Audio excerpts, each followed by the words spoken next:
তৃণমূল কংগ্রেসের সুপ্রিমো ও রাজ্যের মুখ্যমন্ত্রী মমতা বন্দ্যোপাধ্যায়ের বাড়িতে আজ কালীঘাটের বাড়িতে রয়েছে জাতীয় কর্মসমিতির বৈঠক এবং সেই বৈঠকে ডাক পেয়েছেন বীরভূম জেলা তৃণমূল সভাপতি অনুব্রত মণ্ডল। বিগত 2 বছর পর মুখ্যমন্ত্রীর মুখোমুখি হচ্ছেন অনুব্রত মণ্ডল।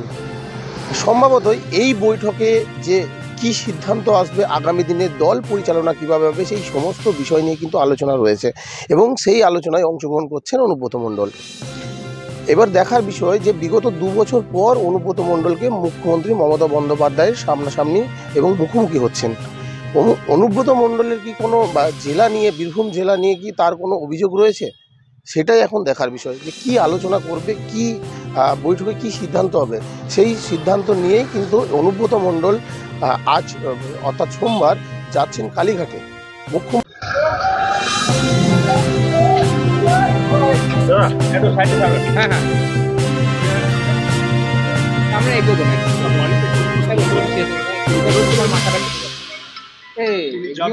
কলকাতায় আজ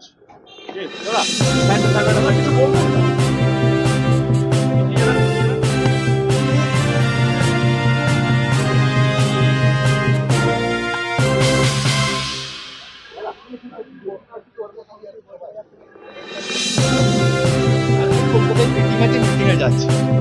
কেমন লাগছে? কেমন লাগছে দাদা? ভাই দিদির সঙ্গে দেখা করবে, এটা ভালোই তো লাগবে ভাই। দাদা কি প্রস্তাব রাখবেন? প্রস্তাব রাখবেন দাদা?